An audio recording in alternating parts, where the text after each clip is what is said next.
Hi guys. ඔයාලා මේ එකතු වෙලා ඉන්නේ SW Cube Master එකකින් එන තවත් අලුත් වීඩියෝ එකක් එක්ක. මේ වීඩියෝ එකෙන් මම ගේන්න යන්නේ මේ Rubik Cube එකේ basic notations කොහොමද කරන්නේ කියන එක.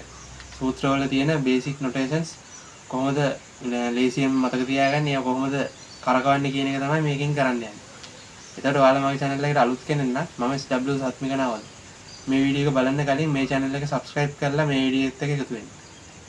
මේකේ මේ movements මේ notations කොහොමද එකින් එක වෙන්නේ කියලා.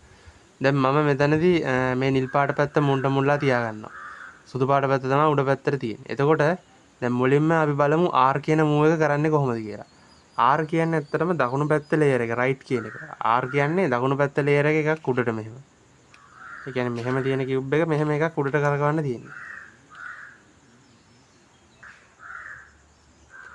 ඊළඟට අපි බැලුවොත් එහෙම R prime කියන්නේ ඒ දකුණු පැත්තේ තියෙන layer එකම එකක් මෙහෙම යටට. R කිව්වේ උඩට R prime කියන්නේ එකක් යටට.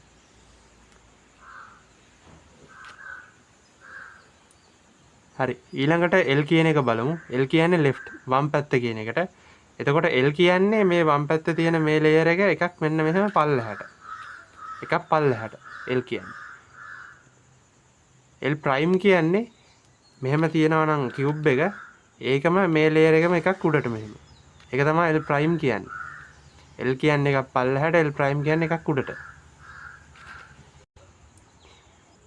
හරි. ඊළඟට බලමු M කියන්නේ මොකක්ද කියලා. M කියන්නේ middle කියන එක. ඒ කියන්නේ මැද තියෙන layer එක. M කියන්නේ මෙහෙම මේ මැද තියෙන layer එකක් මෙන්න මෙහෙම පල්ලෙහාට. M කියන්නේ. මෙන්න මෙහෙම cube එක තියෙනවා නම් මෙන්න මෙහෙම එකක් පල්ලෙහාට.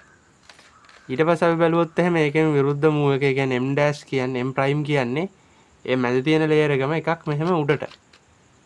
M prime එකක් උඩට. M කියන්නේ එකක් පල්ලෙහාට. හරි. ඊළඟට බැලුවොත් U කියන්නේ උඩ layer එක. මෙන්න මේ තියෙන layer එක. මේ layer එක එකක් මෙහෙම වම් පැත්තට. U කියන්නේ. එකක් මේ පැත්තට. ඊට පස්සේ අපි බැලුවොත් එහෙම U prime කියන්නේ ඒකම දකුණු පැත්තට. උඩ තියෙන layer එක එකක් මෙහෙම දකුණු පැත්තට. U කියන්නේ වම් පැත්තට, U prime කියන්නේ දකුණු පැත්තට. හරි. ඊළඟට බැලුවොත් එහෙම D කියන්නේ මේ යටම තියෙන layer එක down කියන එක. ඒ කියන්නේ මේ layer එක එකක් මෙහෙට දකුණු පැත්තට D කියන්නේ.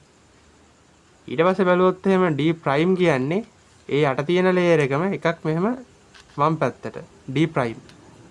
D කිව්වේ දකුණු පැත්තට, D prime කිව්වේ වම් පැත්තට.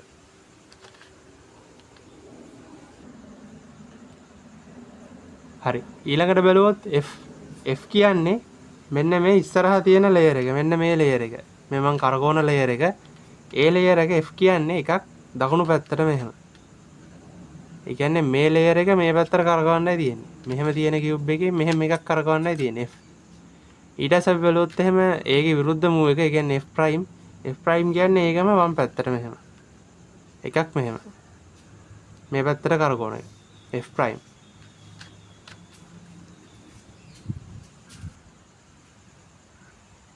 හරි. ඊළඟට බැලුවොත් B කියන්නේ back. ඒ කියන්නේ පිටිපස්සෙම තියෙන layer එක. ඒ කියන්නේ මෙහෙම cube එක අල්ලන් ඉන්නවා නම් පිටිපස්සටම තියෙන්නේ මේ කොළ පාට පැත්ත. එතකොට ඒකේ අහුවෙන්නේ මෙන්න මේ layer එක. මේ layer එක එකක් මේ පැත්තට. වම් පැත්තට තමයි B කියන්නේ. ඒ කියන්නේ මෙහෙම තියෙන cube එක මෙහෙම කරකවන්න තියෙන්නේ. ඒක තමයි B. ඊට පස්සේ බැලුවොත් එහෙම ඒකේ විරුද්ධ move එක කියන්නේ B prime කියන එක ඒකම මෙහෙම දකුණු පැත්තට පිටිපස්සෙම තියෙන layer එක. ඒක තමයි B prime කියන්නේ. B කියන්නේ මේ පැත්තට, B prime කියන්නේ මේ පැත්තට. හරි. ඊළඟට අපි බැලුවොත් එහෙම wide moves. ඒ කියන්නේ simple අකුරු වලින් තියෙන ඒවා කරකවන්නේ කොහොමද කියලා. දැන් මෙතනදී වැඩිපුරම එන්නේ simple R කියන එක. ඒ කියන්නේ R කියන්නේ දකුණු පැත්තනේ. simple R කියන්නේ මේ layers දෙකම. මේ දකුණු පැත්තේ තියෙන layers දෙකම එකක් උඩට. simple R. ඒ කියන්නේ wide move එකක්. ඒ දෙකම එකපාර උඩට කරකවන්න ඕන. ඒක තමයි simple R කියන්නේ. ඊට පස්සේ බලුවොත් simple R prime කියන්නේ එන්නේ layers දෙකම එකක් මෙහෙම යටට. simple R prime එකක් යටට. එතකොට මේ විදිහට. ඊට පස්සේ අපි බලුවොත් simple L. simple L කියන්නේ වම් පැත්තේ තියෙන layers දෙක. වම් පැත්තේ තියෙන layers දෙකම එකපාර මෙහෙම පල්ලෙහාට දාන එක තමයි simple L කියන්නේ. මේ විදිහට එකපාර පල්ලෙහාට දාන එක. ඊට පස්සේ බලුවා සිම්පල් L ප්‍රයිම් කියන්නේ මේ දෙකම මේ ලේයර්ස් දෙකම එකක් මෙහෙම උඩට දාන එක. ඒතර ඔහොම ඉන්නේ. ඒතකොට ඒවා තමයි සාමාන්‍යයෙන් ඕන වෙන වයිඩ් මූව්ස්. ඒ වගේ අනිත් ඒවාටත් අකුරු වලටත් තියෙනවා. U සිම්පල් U තියෙනවා, සිම්පල් F තියෙනවා, සිම්පල් B තියෙනවා. එතකොට මේ ලේයර්ස් දෙක මේ කරකවන්න තියෙන්නේ. හරි. එතකොට තව අවස්ථාවක් තමයි මේකේ R2 ඒ වගේ මූව්ස් තියෙනවා. ඒ කියන්නේ R මූව්ස්ම දෙකක් මෙහෙම.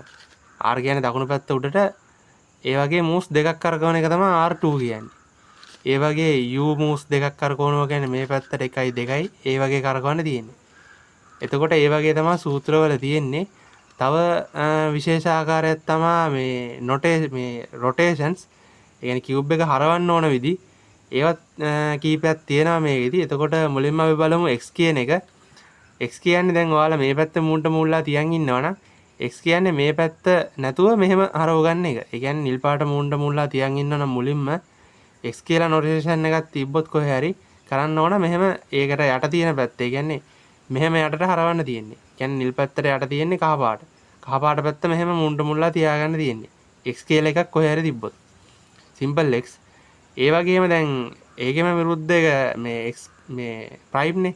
x ප්‍රයිම් කියන්නේ දැන් මේ පැත්ත මූණට මූණලා තිබ්බොත් මේකට උඩ පැත්ත හරව ගන්න ඕන මූණට මූණලා. නිල් පාට නෙමෙයි සුදු පාට හරව ගන්න තියෙන්නේ.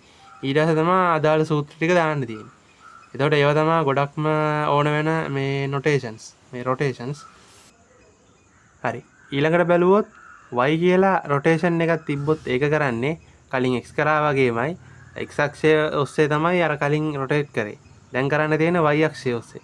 එතකොට y කියලා තිබ්බොත් එහෙම කියුබ් එක මේ විදිහට මූණලා තියන් ඉන්නවනම් මුලින්ම කරන්න තියෙන්නේ මෙහෙම හරව ගන්න එක. ඒ කියන්නේ දකුණු පැත්තේ තියෙන පාට තමයි හරව ගන්න ඕන. y කියලා සිම්පල් y තිබ්බොත් එහෙම. ඒ වගේම සිම්පල් y ප්‍රයිම්ද කියලා තිබ්බොත් එහෙම ඒකෙදි කරන්න ඕන නිල් පාට නම් මූණට මූණලා තියන් ඉන්නේ. ඒකට වම් පැත්තේ තියෙන පාට මෙහෙම හරව ගන්න තියෙන්නේ. ඒ කියන්නේ සුදු පාට උඩට හිටින්න ඕන හැබැයි. එතකොට මෙහෙම වෙන්නේ. එතකොට මේ විදිහට හරව ගන්නයි තියෙන්නේ. ඒ කියන්නේ වම් පැත්තේ තියෙන පාට මූණට මූණලා තියා ගන්න ඕන. ඒක තමයි y ප්‍රයිම්. y කිව්වේ දකුණු පැත්තට හරවන එක, y ප්‍රයිම් කියන්නේ වම් පැත්තට හරවන එක. එතකොට ඒ ටික තමයි මෙතනදී ඔයාලට ගොඩක්ම ඕන වෙන්නේ. හරි. එතකොට මේ තමයි මේකේ තියෙන බේසික් නොටේෂන්ස් ටික. එතකොට දැන් මම ඉස්සරහදී ගේනවා ඔයාලට මේ කියුබ් එක වේගෙන් සෝල්ව් කරන්න පුළුවන් සූත්‍ර ටික. එතකොට මේ සූත්‍රවල තියෙන්නේ දැන් මම අද කියලා දුන්න මේ නොටේෂන්ස්. එතකොට ඒ ටික හොඳට ප්‍රැක්ටිස් කරන්න පුරුදු වෙන්න. එතකොට මේකේ මේ වීඩියෝ මේ ගැන දන්නේ නැති අයට මේ වීඩියෝ එක පුළුවන් තරම් ෂෙයා කරන්න. ඒ වගේම වීඩියෝ එක හොඳට ලයික් කරන්න. ඔයාලගේ අදහස් පල්ලෙහින් කමෙන්ට් කරන්න. අනිවාර්යෙන්ම සබ්ස්ක්‍රයිබ් කරන්න. එහෙනම් අපි ඊළඟ වීඩියෝ එකෙන් ආයෙ හමු.